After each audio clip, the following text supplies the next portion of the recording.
Hello guys and welcome back into new brand video. In today's tutorial, I'm going to show you how to redeem gift card in Shopify. So make sure to watch the video to the end and follow these simple steps. First, we need to go our Shopify admin settings so we can enable our gift cards. So basically, you can go to settings and then we can go to payments and make sure to activate uh, our gift cards. So as you can see, you can make the gift cards that never expires or that they are expiring. So after that, we need just to add our products to POS cards.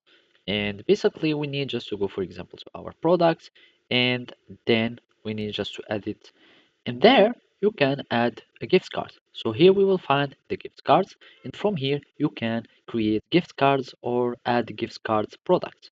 So I'm going to click on this one, and from here you can click on gift card products.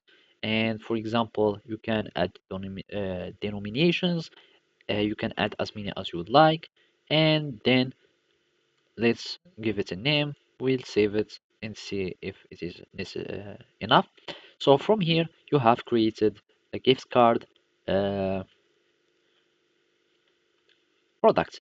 So in our store, we can find our gift card. So we can go to the online store and then we can find our gift card elements. And from here, for example, I'm just going to add to cart, and there I can find my gift card here, and I will, for example, check out, and this is you can add everything there, and you can add your informations and pay now, and after that, and basically you will be able to redeem the gift card after the checkout. You add the code or the gift card number and you tap redeem, and then you will receive the payment. So basically this is how you can do it. Thank you for watching and see you next time.